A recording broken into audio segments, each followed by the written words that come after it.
Perfect. Thank you.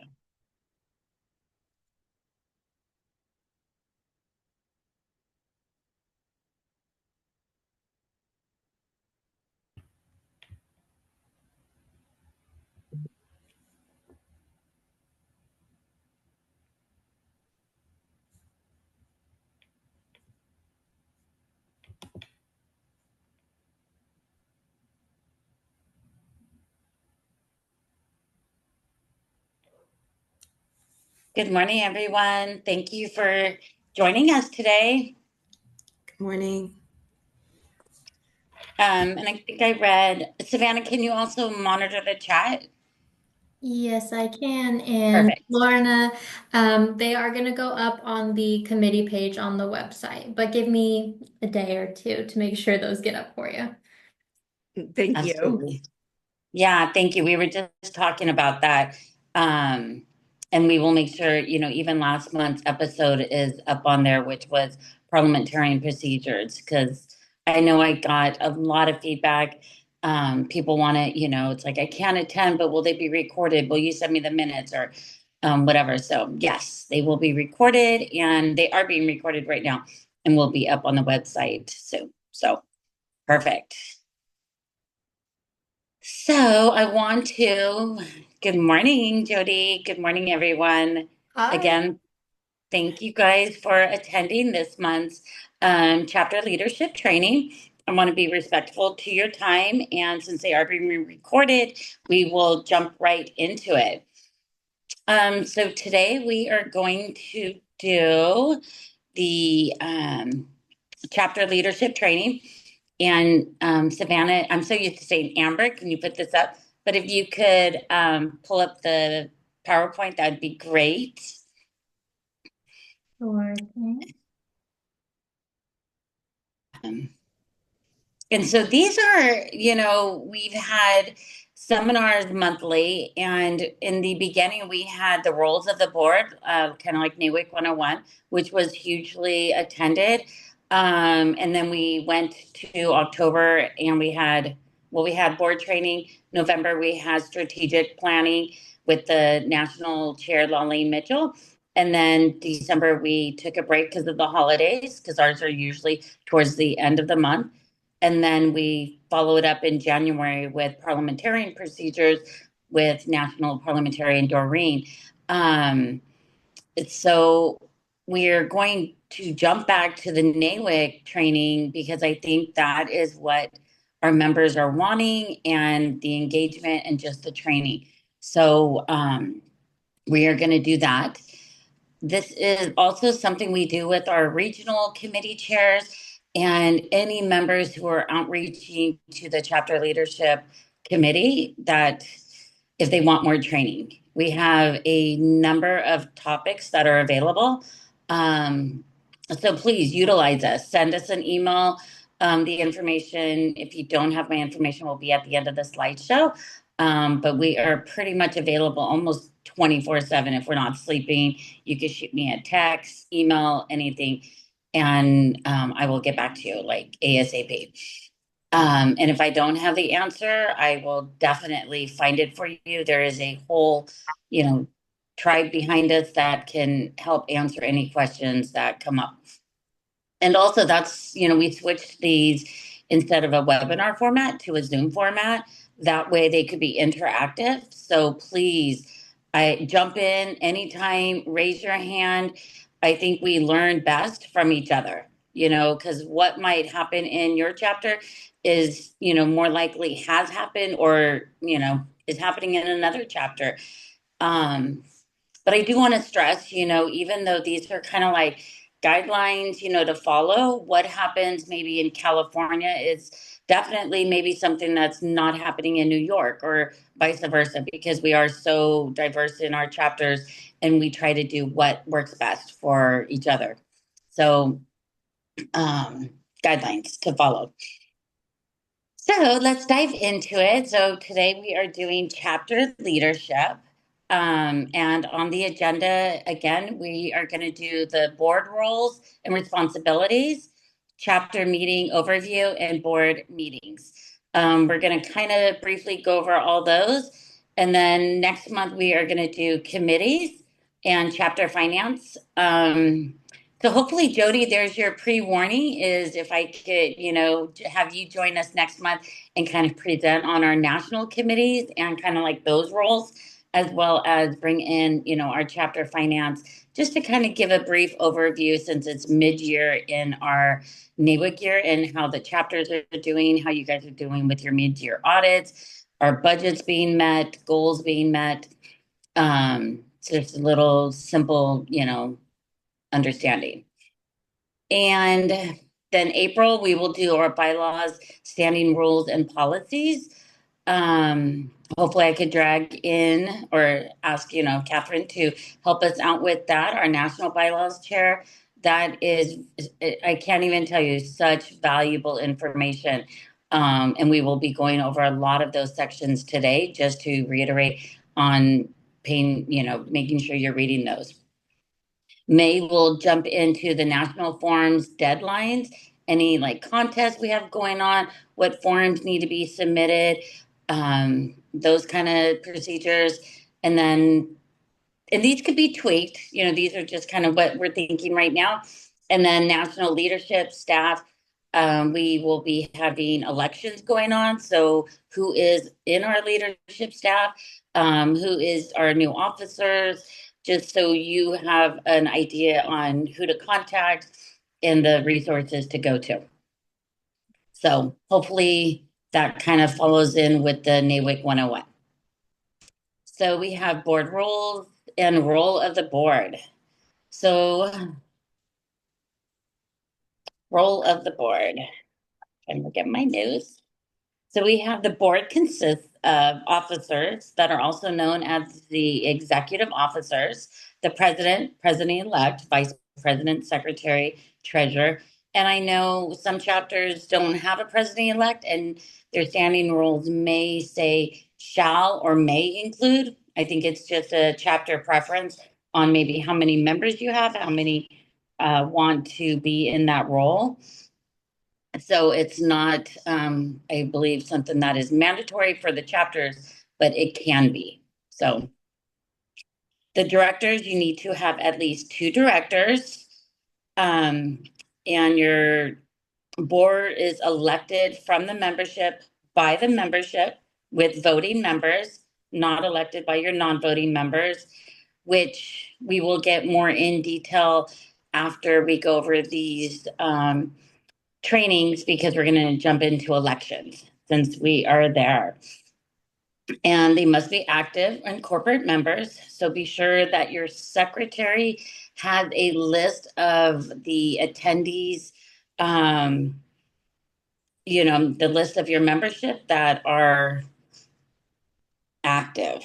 Because I think a lot of, if we don't know who our membership is and then we do a roll call and you have non-voting members and then is that really constituting your quorum? So you want to make sure you know who your membership is and if they're active and if they're not active. They meet on a regular basis to conduct association business. The board is supposed to have 6 board meetings. You're more than welcome to have more, but you should be having at least 6 board meetings. And let's have a question. Was there a question? Where can I access? Do associate members vote? No, associate members do not vote. Only corporate members and active members vote. And then to get a list of more of the role of the board, what your president does, what your president-elect does, your vice president, they are all outlined in the bylaws section C. So be sure to go onto your NAWIC website. I strongly suggest to download the copy of the bylaws operations manual. You will find all that information. It's great reading. It's not boring. So yeah, please get acquainted with that because a lot of these are outlined in section C of your chapter, the bylaws, and it'll explain all the duties.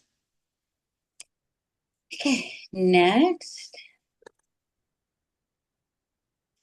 So that is going back to your NAWIC knowledge. Section C and F of the NAWIC Operations Manual. Definitely get acquainted with that, print it out, read it. It'll give you a lot of information on how the chapter should be operating and answer a lot of questions. Chapter officer handbooks. They were kind of like retired, but I think we're gonna bring them back and get them updated. The Tony has done a fabulous job, and we came up with a president's checklist. So the presidents have a kind of like a guideline checklist for them to be able. Should they be doing just simple reminders? And again, it's strictly just a guideline for them. And we are currently going to be coming up with the secretary's checklist. So if there is anything you guys want to see more in detail with it that would make, chapter leadership more simple, please reach out to us. Let us know. We're happy to, create or find something that we don't have to recreate, but make your guys' life easier and give you the tools. That's what our job is for. The chapter standing rules and policies. Every chapter should have a standing rules and some kind of policies that are reviewed annually by your board, your membership. Make sure you're looking at those because that's going to be your diary of the chapter and what committees they hold, what is being maybe perhaps paid for out of the budget. When your meetings are held, what are your dues cost, a whole list of variety. So be sure if you have not read your chapter standing rules or the policies, get with the president or maybe they're outlined in your website. But be sure to ask for those for you to get acquainted for so you know how your chapter is operating. And also tools. Let's see. Tools, this follows back with the chapter officer handbooks. There was templates in there for agendas, scripts, and minutes. From being on this committee, I've heard that there is such a need for wanting those to come back. Or just like, where can I find those? What is an agenda? What do I need to look for? What should be in the minutes? So again, we will work on those to get them up on the committee website. So keep checking back on the committee website, on the NAWIC website, and we will try to get those posted for you. Are there any questions so far? Everybody can hear me okay? Yes. Thank you. Okay. So next, duties of officers. And please feel free to jump in, please. Anybody, if you have any suggestions or questions, anything, because again, I think we work better as a team. The board of directors shall exercise general supervision and control over the business of the chapter, designate a depository for all chapter funds, and designate the third officer authorized to countersign checks for withdrawals of funds from such depositories. Basically, that pretty much I think falls in the treasurer's role. And some chapters elect to have a treasury committee. Other chapters leave it in the executive team to where it's the treasurer's responsibility, and then the board delegates who is on the committee or who signs checks. I think that's also just a chapter kind of designation. The board does take care of a lot of the business now because I think NAWIC has geared to, I remember when I first came into NAWIC, we would, do board stuff, and then we would come to a meeting and it would be 20 items of just stuff to do and approve. And it just went on. And we started losing members, because they just wanted in, out, give me my education, let's have some networking. So the board has really turned to doing a lot of the footwork, which I think is great. So they are the ones who also adopt the annual budget. A lot of chapters have planning sessions. So maybe in August and September, they invite the membership to a planning session where they could come up with a slate of, calendar speakers, come up with a budget. What does the membership want? Perhaps do a survey to your membership prior to, that way you get an idea. But a lot of it falls in the board on any decision making for the chapter. So very important job, and fiduciary responsibilities. I can't stress that enough, to make sure you don't need an accounting background to understand the budget or to know what goes in and out, but asking the questions, following it, making sure you're reading the treasurer's report on what did we spend, why did we spend it, what was, why are we being charged for credit card fees? Do we have that coming in? Do we have it coming out? No matter how many boards I've sat on, there is no silly question. And if we don't ask that question, then we're not going to know it. But I think definitely if you're a board officer in any capacity, you need to be able to, ask those questions and understand the financial responsibility of the board. Next is the board. Okay. Yep. Fill by ballot any vacancies occurred on the board of directors, with the exception of the president and president-elect. A vacancy in the office of immediate past president is not filled. So this was an interesting question, and when I sent out, not an interesting question, but a good question. When I sent out our leadership, kind of reminders every month, I try to send like a January, February, whatever, just with some tips for the presidents to kind of give them, did you register for today's meeting? Here's some reminders just in case to do this, whatever it is. And so I asked them to come back with a question for today. And I did get a few. The one question was, does the board, a member of the committee, or let me skip that one. One was having some issues with an officer on the board, and was wondering if they had left, or if they resigned, should they be replaced or can they just leave it vacant? I believe this position was with the vice president, and, the board would then choose to elect or nominate, appoint a replacement for that board position. And especially since we are, only 5 months into the NAWIC year, my, suggestion was to, yes, definitely appoint somebody new. That would be giving them the, at least 6-7 months of experience. It would be filling that position. That what happens if the president, can't make the meeting? Who's going to run that meeting? Which is normally, the president falls into that. They would be running the meeting in the absence of the president. I wasn't sure if this chapter had a president-elect, but, that's always a thought. But definitely the board would appoint a new person for that position. Does that make sense? Okay. So, and it kind of, just from my feedback on directors, depending on how many you have, if you have two and one falls off, you definitely want to appoint somebody new. Maybe there was somebody else running for that position during elections that you may want to outreach if they were still interested and get a board consensus. But, let's say you have 5 board members and one, ends up moving away.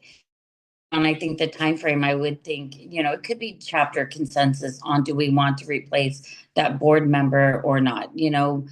I think more the merrier, because I think it's giving them the exposure and the guidance for people to run into leadership positions. Jody, you have anything to add to that one? Okay. No, I think you're doing a great job. Thank you. Thanks. Be authorized to create special committees, and in some cases, this mainly falls, I would think, the president appoints, your special committees, but the board does, if there was something happened to come up and they wanted, that wasn't a normal committee. I think in NAWIC's world we'll say a task force, but yes, they appoint the special committees. shall present recommendations for actions at regular chapter meetings. Most of these come from the secretary, but it could vary in each chapter. And transact all other business of the chapter not otherwise provided for. So the board recommends, they'll discuss at your chapter at the board meeting, then they come to your general membership with a board recommendation. In my experience, it always came from the secretary. And these could be also, just non-budgeted item funds.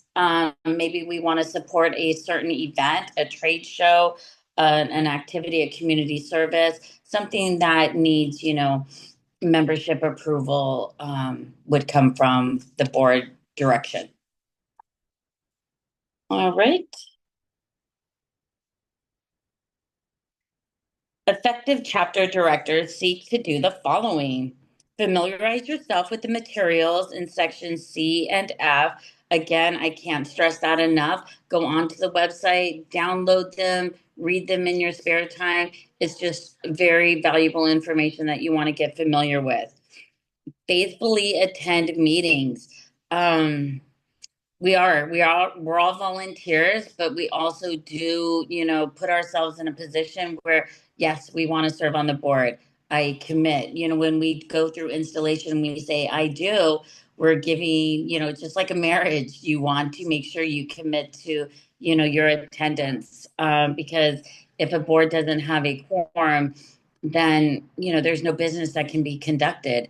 So I do think it's a board member's responsibility to make sure they faithfully try to attend all meetings. We know things come up, but we want to do our best. Read materials and prepare for meetings. You never want to go into the board meeting and be, what was that? Did I miss that? I didn't, if you didn't get it, you should be getting an agenda, any kind of information, from maybe the prior meeting. Just, be prepared and be fully, attending.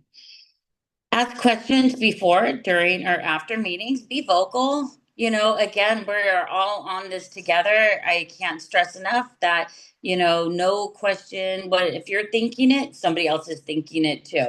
Just be brave and ask the questions. So be a vocal board member and exercise your independent judgment. Don't be persuaded by others, and I think as women, we're pretty easy on that one because we're probably all independent, and speak our minds. Rely on appropriate sources of information.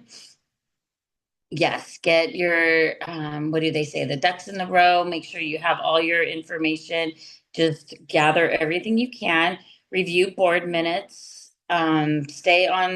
Seek to stay informed as to legal obligations and good governance. I think just in general, just be that board member that you want to be involved in. What is going on? Read the agenda, go over the minutes, ask questions. Next, parliamentarian. Parliamentarian is probably one of my favorites because I am a strong advocate for mentorship and just finding that mentor, being menteed, I mean, anything. So to me, that's kind of like what your parliamentarian is your mentor for that president, seeking that advice. They are the ones that know NAWIC, back and forth. They are the ones that are familiar with your bylaws, the Roberts Rules of Order.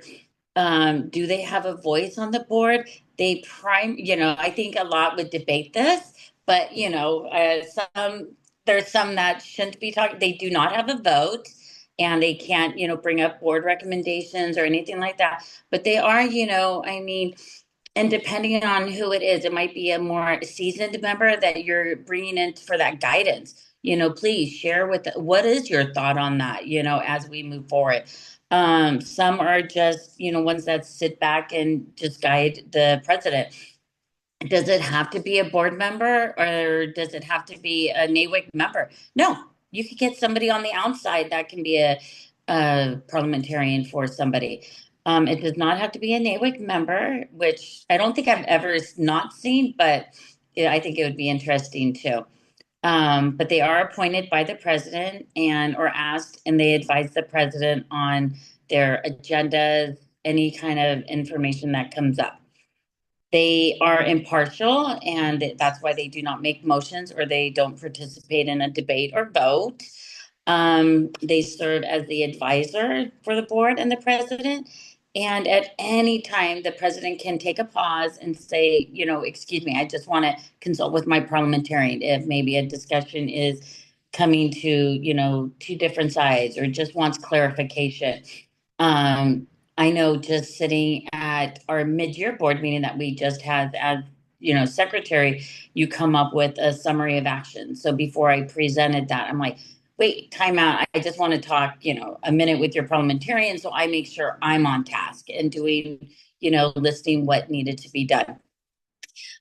So they are, I think, just great mentees, mentors that please take advantage of. And if you have any questions, they are the ones that you can go to. Is this right? What is the answer to this? Where can I find it? They will be able to help you.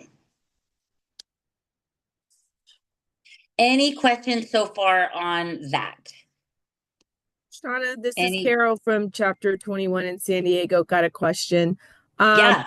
On the parliamentarian, I thought I saw there was going to be a leadership training for parliamentarians, correct? Yes, we had that last month. It was last month. Okay, I thought I saw it somewhere. So, okay, these are recorded, so I can probably circle back around and getting that one, correct? Absolutely. Okay. I was just talking with Savannah before the call, and we are going to make sure that we add up the parliamentarian because she had great information and great handouts. So we are going to make sure, I don't think that's up there yet, but they are going to make sure they get that up there within the next couple days. So these will be up there. So please, yes, go take a listen to Doreen's Zoom last month. Invaluable information, and we'll have some handouts as well that she had that is great. Okay, great. Thank you so much. And by the way, I think this is actually really great job that you're doing. I know I came in as a president not knowing half of the stuff, just kind of learning as I went along, but going through being a president and now being immediate past president and now going through this kind of leadership that you guys have all put together on the national level, this actually is really good. I had learning everything along the way wouldn't have been so harsh, but you always learn in difficult challenges. So I think this is really great. So Thank you so much. And again, I can't stress enough that we are totally open because I think, we're all going through the same thing or we've been through it or, and again, we could just give tools. So we're totally available for any emails or like, hey, what should I be doing in this situation? Anything, so don't ever feel like you can't text one of us or ask email. Hey, I don't know how many times I was sitting in a meeting and I'm emailing like Robin or Linda or, Doreen or anybody like, hey, what is this answer to this? And one of them will get back to you super fast. So that's what we strive to do. And I think it's great that we came up with the leadership tools and, the checklist, because I think we all can use help, or reminders, especially. So, yeah. Go ahead. I'm sorry. No, finish your thought. I have a different one. Oh, no, I was just going to say I attended your workshop on the treasurer. I think you did treasurer at National because we in San Diego had a brand new treasurer. So we were trying to figure out if we were doing the right things because we didn't get like the hand down of like all the things that were required. So appreciate it again. Thank you. No, thank you. Shauna, it's Donna in Fresno. Hi. Hi. Just a thought, like at a forum or one of our meetings, I think this would be a really great breakout session. Absolutely. And just going for Pacific Northwest, yeah. Charis, I know, is working on some stuff, but I do know a lot of the other directors within the regions are wanting to, and they are incorporating this, especially in your fall plannings, instead of even doing, I think there was 2 regions this year that instead of an actual like fall planning with speakers and that, they did NAWIC training. And and I think this is such a need because if we look at our membership, it's evident that, it's 5 years and less is a large percent of our Right. membership. Yeah. So they need the training. They're coming Yes. in here and somebody within a year and we want them to be a board member. I mean, that's brand new. They may not Yeah. have the tools or the resources. So it's, this is why I think the training is so important and the resources to have that at your fingertips. So I do know a lot of the regions are starting to do that. And I just updated our NAWIC, like another kind of 101, but it's like simplified that I was going to give to the region directors so they could disperse it to maybe their chapter presidents or do in their monthly calls. Because didn't we talk about that, Jody, at mid-year? I thought so. Okay. So while I was doing this yesterday, I thought, let me update this to make it simple, that and easy to follow. And again, these are just tools that we kind of come up with. And I know there's a whole avenue so we can utilize. Anything else? Okay. Let's go to chapter meeting. So chapter meetings, chapter board meetings, we have to have 6 board meetings per year. This is where the majority of the chapter business should take place. General membership meetings, we need 10 per year. Only 4 out of the 10 meetings need to conduct business. 75% of all chapter programs and activities should be construction related. And virtual meetings, voting can occur except for chapter elections. Check your state laws. I know we're doing a thing on updating this, but I'm not going to give any information because I need to gather up my notes first. But I know there might be a change becoming, to where, yay, we could finally do maybe elections electronically. But in the meantime, going back to the general membership meetings and having a quorum with 4 of your out of the 10 needing to be conduct a business. That's a tough one because I know a lot of chapters do struggle in getting quorums and just, having, here we have stuff going on, but we don't have a quorum, so we can't conduct a business. So kind of go over your slate, not the slate, but your plan for the year to see what meetings you have and when you would have the most attendance. So you make sure you have that quorum. So you need to have your nominating committee elections. That needs to constitute a business meeting. Chapter elections, conference chapter representatives, perhaps, board installation, anything that's going to require, the membership to vote on. Audit committees, I know we've had that come up, and I was talking to a chapter earlier in the year when we were doing board training, and they generally get more of their people in October at their meeting, so they conduct a lot of their business then. And so that's what I mean. I know in our own chapter, we try to do it monthly, but and we sometimes we don't, like last month, we didn't have a quorum. So this month it's like, let's try to gather in all the business we need to do and to get your quorum present so you don't have that kind of problem.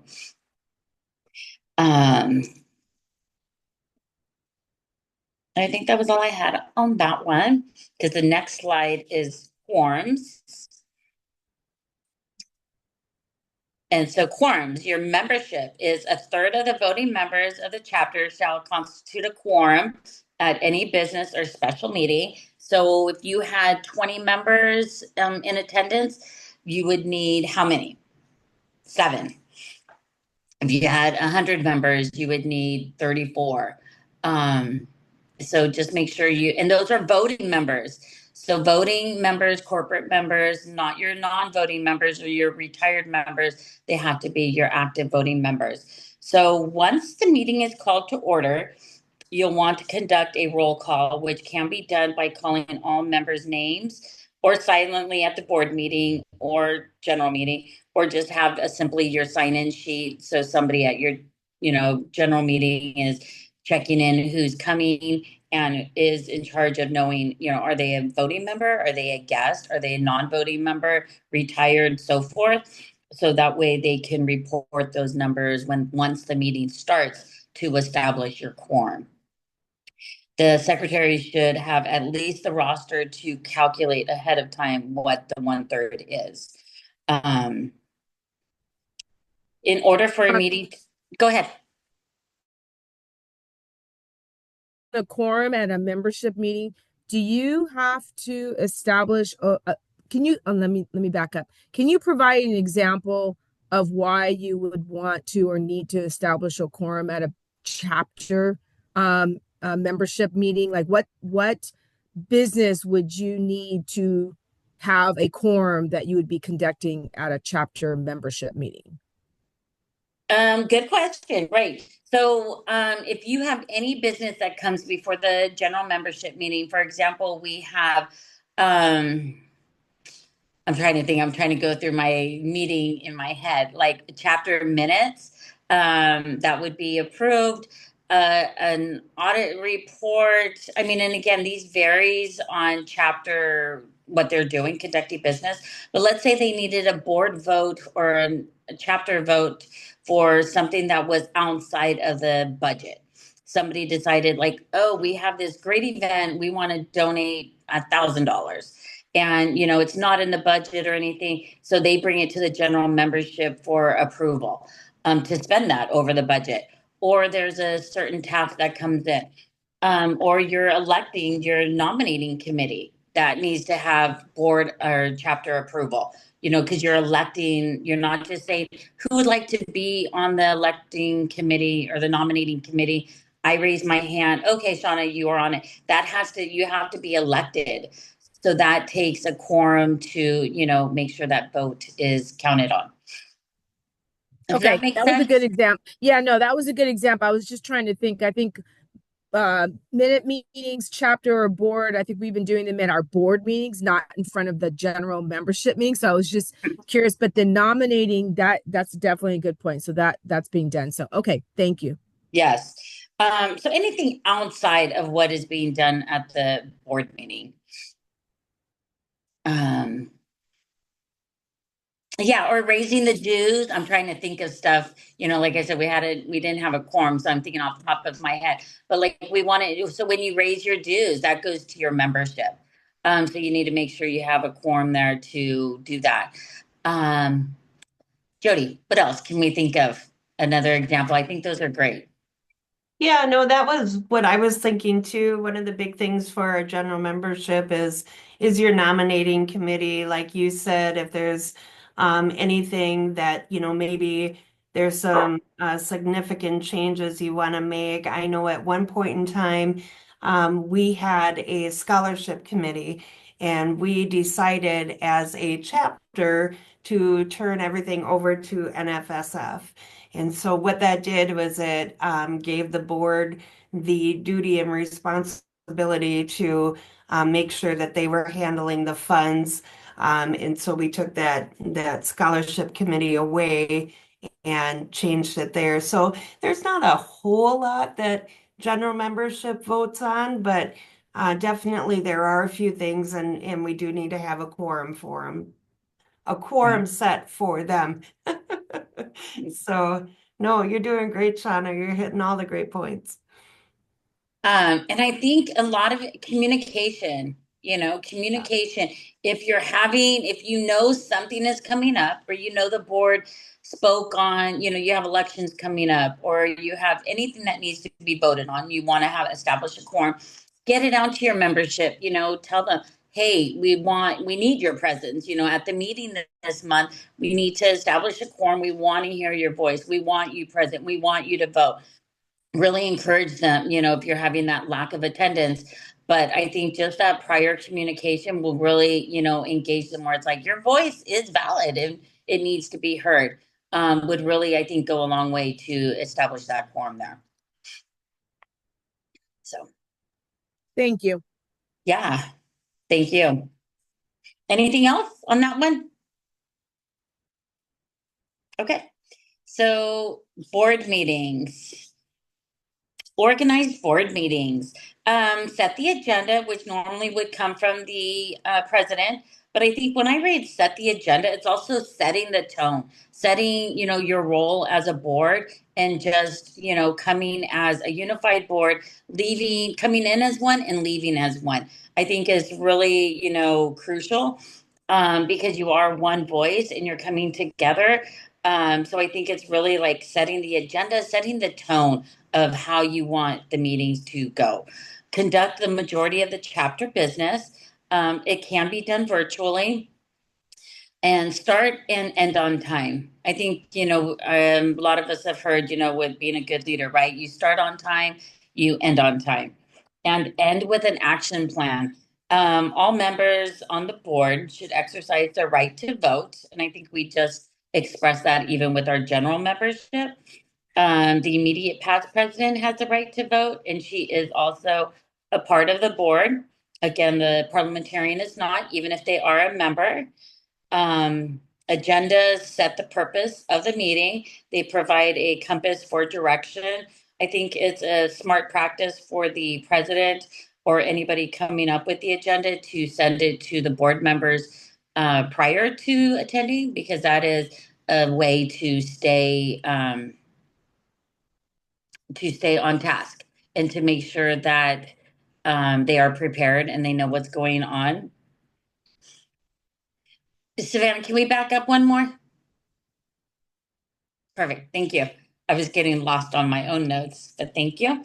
And then a lot of chapters also practice a summary of actions to be published either on their newsletter or their website. So that way, again, since we have so much being done at the board level and business being conducted, it is a great way to have a summary of actions. So that way your membership stays involved. They know what's going on. They can, be abreast on just the actions of the board and what's going on, if that makes sense. I don't know if a lot of chapters do that, but I think it's a great way, even for a national. So that is one of the jobs of the secretary, which I can't say I like, but it's okay because it's keeping you guys knowing what is happening and what's being taken place. So just putting in a plug on that one. Hopefully they are uploaded on the website, maybe by the end of the week. So you guys could go on there and find out what happened at our mid-year meeting, as well as any other meeting that has taken place on the national level,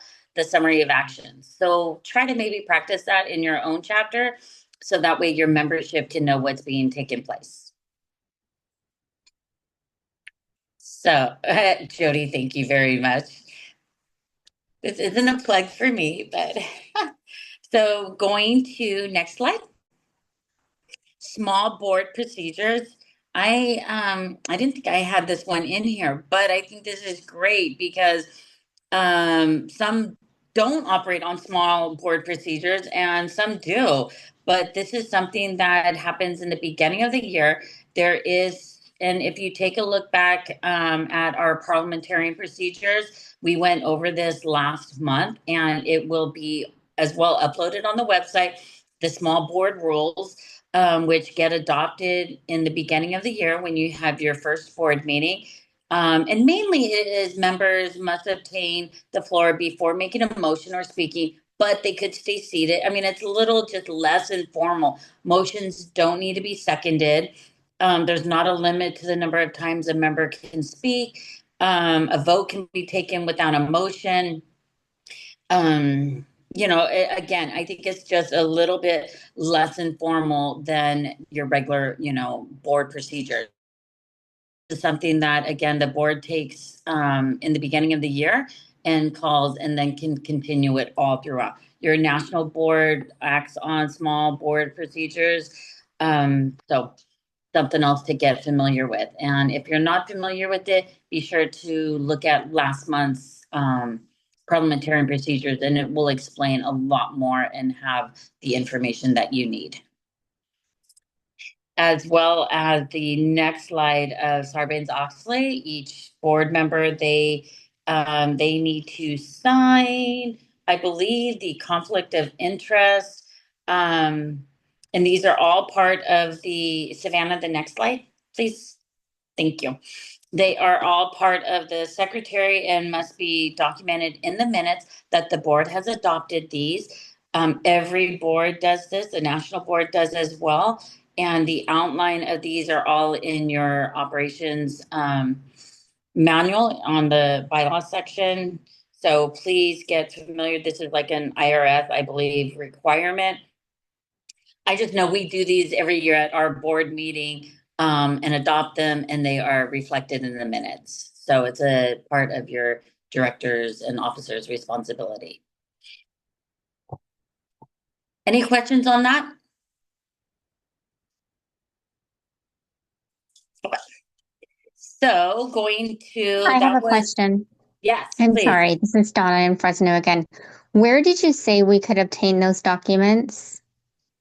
Those The I SOX believe, docs? yeah, those I believe are on the NAWIC, the National NAWIC website. Lord, where I have looked for those and looked for those. I do not know where to find Okay. those. Yeah, no, let me look for those, Donna. And if they are not visible where I'm thinking, because I'm not on there right now, but I will make sure they're under the chapter leadership. So I Awesome. will, yeah, I'll make sure because that way then, I mean, and that was a great question because those should be part of the, it could be a simple click here to, so that way chapters can get them and have them handy. Absolutely. When Can you when you remind find me out which what, ones? I'm I'm sorry. sorry, Carol, what'd you say? Can you remind me which ones you were looking for? The SOX docs. Sarbanes-Oxley, Yeah. whatever, blah, blah, blah, blah, blah. Blah, blah, blah, blah, blah. You were right there with me. I'm looking right now. Yeah, Okay. I Once thought they were somebody finds out, will they let me know? And then that absolutely. way I can, every, January, then I'll know where to go. Absolutely. Because there's Oh, literally one person in our entire chapter that knows, and God forbid something happens to her, we're up a creek. I see it right here. So when I go on to the NAWIC website, Uh-huh. I sign in as a member. Right. And then under the member tab in the Mm-hmm. chapter resources, it's at the very bottom it's kind of like a beige screen. Mm-hmm. Chapter resources, very bottom. Okay. Do you see Awesome. them? No, but I'm writing Okay. it down. So I have it. When I need it next January, I'll know where to go. Thank you so much. I Perfect. appreciate your help. And if you ever need anything, Savannah at our office, the other team there, Shauna, myself, we can always get you to the right place. Okay, awesome. Thank you so much. You're welcome, Donna. Perfect. Thank you. Thank you. I'm glad I thought I'd seen them, so I'm glad I wasn't, out there losing it. Great. And Donna, you can always contact me anytime. So, okay. So on this page, I you said, have, sorry, I was muted. I said, I know, girl. I'm so grateful for you. Thank you. thank you. So here's our magic numbers. There's my email, there's Tony's email. We have the chapter development at nawic.org, as well as my cell number. And like I said, I'm pretty much available. I mean, I'm up even throughout the night, checking, whatever it is. So feel free, don't feel like it's 3 in the morning and it's like, oh, I don't want to wake her. It's okay. I won't even hear it, but I'll see it. So we're gonna move on quickly because I think I have like 10 minutes left, and I want to make sure you have this information for elections. So we're gonna move to the next PowerPoint. Um, and I wanted to read also a question that came up just in case anybody else is going through this. It says nominating committee. Is it elected on March 1st or March 31st? It is by the end of March. Does a board member on the committee need to be an outgoing member, or do they remain on the board, or can they remain on the board for next year? I believe they can't serve no more than 2 years. So if they were a current board member currently, yes, they can put their name in on the slate and say, yep, I want to be a board director again. Even though they are on the nominating committee, every member has the opportunity to sit on the board and put their name on the slate. If that made sense, but it will be once we go through this. So, nominating committee, elected by the end of March each year, no less than 3 voting members, 2 from the membership, 1 from the board. The president and president-elect cannot serve. You obviously don't want to be, coming up with your own board and having that kind of problem. The committee shall elect its own chair, and they submit the nominees for each office and director position by the end of May. And then elections take place by the end of June. I am a firm believer that every member should be called. I think maybe that is a requirement, but every member that is on your chapter, they should be given that opportunity to say, that phone call, that email, whatever it is, and say, would you like to serve? And here is the positions that are open. Here is the duties of them. Keep it fun, twist their arm, get them engaged, I think is really great to inspire that next leader. The duty of the nominating committee is to find the best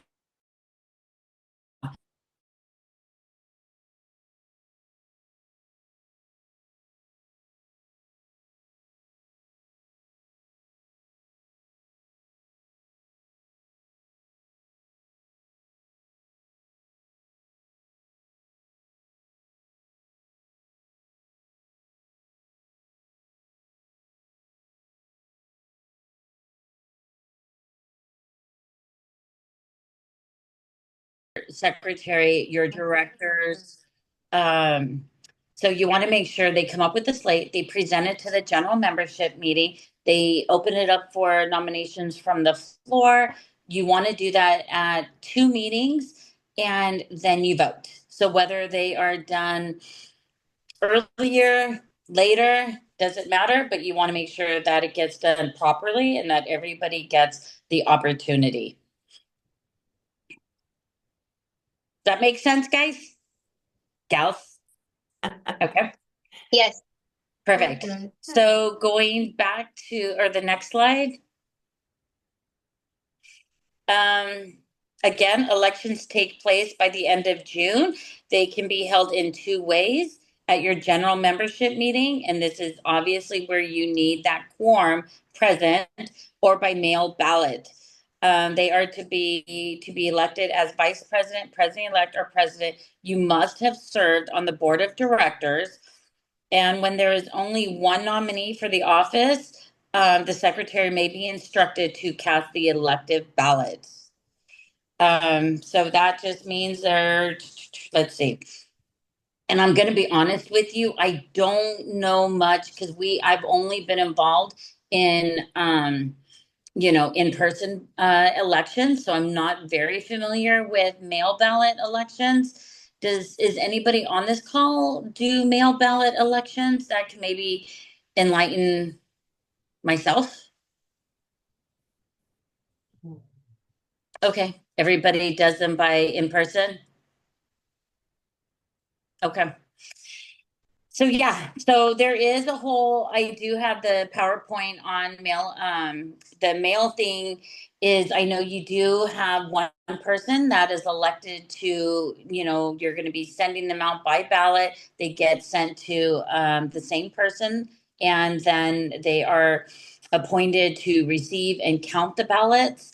The tellers are separate from the nominating committee. Tellers should not be candidates. And 1/3 of your chapter voting members are the ones that establish this. Let's see, what else does it say on chapter elections?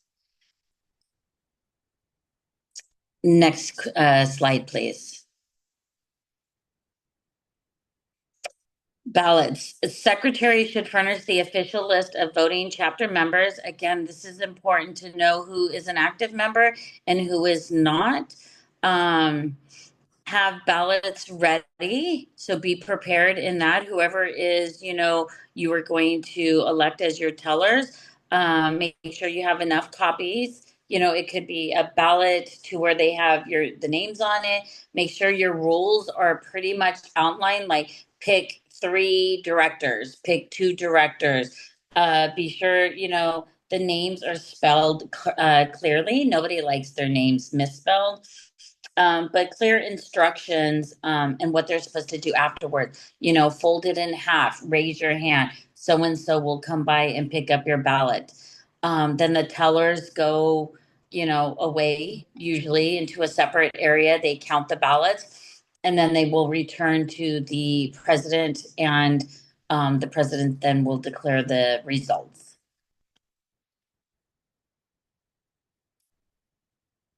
And a candidate will win by the majority, 50% plus one of the voting members. If no candidate wins the majority vote, then they will conduct a runoff. So again, always make sure you're prepared to have enough ballots on hand. It just makes things go a little bit smoother. And just again, I think in this whole presentation, it just makes us, be prepared. Almost like the Boy Scout rule, right? Just come prepared and, understand what's going on. Ballots are not disposed until an election is declared. I think this is also very important. And then a motion should be made to destroy the ballots once the election has been declared. And then the teller then destroys the ballots. Next, and then this kind of gives an outline on the mail ballots where, the secretary should furnish the head teller, which is appointed. And the example of a ballot is in section F of the operations manual. A self-addressed return envelope with the name and the address of the head teller's ballots are sealed and delivered, or with the signature and printed name. I think it's also written, like, make sure everything is legibly written. So, somebody didn't say, who is this? And then somebody loses that vote, so make sure, when you are checking your boxes this coming elections, that they are checked right. If you do a write-in, make sure their name is spelled right. That's not necessarily gonna, ban that, but you want to make sure that it's eligible and or legible, written, and that it's readable. And that, let's see, last slide, I think is the same, kind of going over the candidate wins by 50%. Ballots must be kept in a large envelope. This is going for mail ballot, taken to the next meeting. Ballots are not disposed until an election is declared. And once approved, instruct the teller to destroy the ballots. So outline there, nomination committee is elected. Make sure you contact all your members. And we are in February. I think, what better time to start engaging and saying who wants to run and, get that excitement going. And I think, assign them with a mentee once they, have that desire to run for treasurer or secretary. Give them, have them start shadowing so they get a feel for it. Don't, keep them engaged and I think inspired is the biggest draw. And I think that's all I have for now. I didn't even think I would go this long. I think I rambled on. I apologize if I did, but I hope you guys really got some valuable insight. And again, please holler if you have any questions at all. Any questions right now?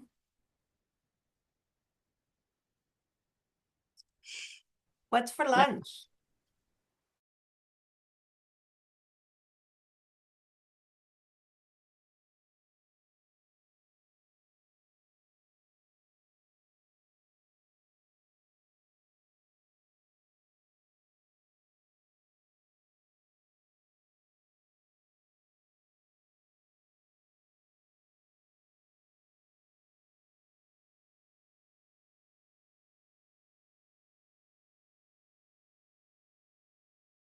So you guys take advantage. Thank you, Shauna. Thank you. Thank you guys. Shauna, it's Donna again. Yes. Before you leave, I know Davia is on here as well with me from Fresno. We have a question about the NAWIC, the IRS postcard filing for NAWIC. The e-postcard? Yes. Yep. Yes. So, the e-postcard, gosh, I want to say it needs to be done by February 28th. I could be wrong on that, but it's super. I believe you just go on to the, it's been a while since I've done it. You just go on to the NAWIC, or not the NAWIC site, even though they may have a link, but I don't know.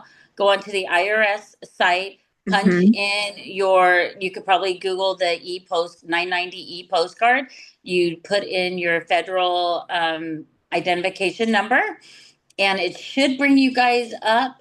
And it's a simple form where it asks you if you've had over, I think at the time it was like either over $26,000 in annual income expense, vice versa, or Mhm. 50. Like I said, I haven't done it in a while, but I know it's a Okay. certain number, and the majority of NAWIC members, I believe, are under it. So it's a simple like no, and then it's electronically signed and done. I mean, it Okay. literally takes like less than, I think, 5 minutes to do. And if you go on there, if I have time, I will go on there today just to make sure that my directions are right. But if anything, Okay. give me a holler and we could walk through it together. Okay. Yeah, please, Okay. absolutely. But I know when everybody says, did you file the 990? It's not as scary as it sounds. And it should be, a lot of chapters do it right after the audits. So, they have their Okay. year-end audits. So let's say in October, they're, coming with their year-end audits. A lot of them do it then, just to make sure it's Okay. out of the way, simple, gone. Got it. But Okay. yeah, so that would That's the always. main reason that I logged on today. So I was like, wait, Yeah. Oh, I need yeah, that. yeah, Okay, yeah. awesome. The other, yeah, the other thing too, Donna, is your chapter making sure that they're also firing, filing their incorporation paperwork with the state. Oh, hell no. Okay, so that's Mm-mm. that's No. that's another thing too that maybe we can help you with. We all are incorporated, and that keeps our tax status where we're at. Okay. Yeah. So my chapter generally does their 990 and that like the same time of the year. And I don't Okay. know, Shauna, is that a part of your checklist that you just created for presidents? Now that we just said it, how you say something out loud, and I'm thinking, because I was thinking to myself, even in our own chapter, it always came to me, and I'm like, I haven't seen that in a while. Let me check on Yeah. that. So, let me double check on our president's checklist and make sure that it is in there. Absolutely. Okay. Thank you. Yeah. Okay. And I mean, you're not in NAWIC jail by any means. Not So, yet, Donna. not yet, but It's coming. yeah, we do need to make sure that we do that annually just to make sure we keep our tax status. Okay. And I have no idea how to do that Okay. or what, if you can send me the form that you use, Yeah. and just, white out whatever you don't want me to see. What is your email address? And I'll send you an email and say, help. So I put my email in the chat. I didn't see it, honey. I don't Yeah. even know how to retrieve it. Donna, Okay. I could send it to you. And Okay. Shauna Okay. probably has yours for the state of California. Mhm. Yeah. Yeah. Okay. Okay. Yeah. If you can send that to me, Shauna, then I'll make sure it happens. Yep. Perfect. And Okay, it's great. kind of like just a simple form. I think it's like $20 in our state. And it really says like, what is your mailing, what is your address? So whoever is in charge of like, I mean, we used to use like a local builders exchange, Oh, but we then have an address. yeah. So I mean, it's really that's the information they want. It's almost like the statement of information.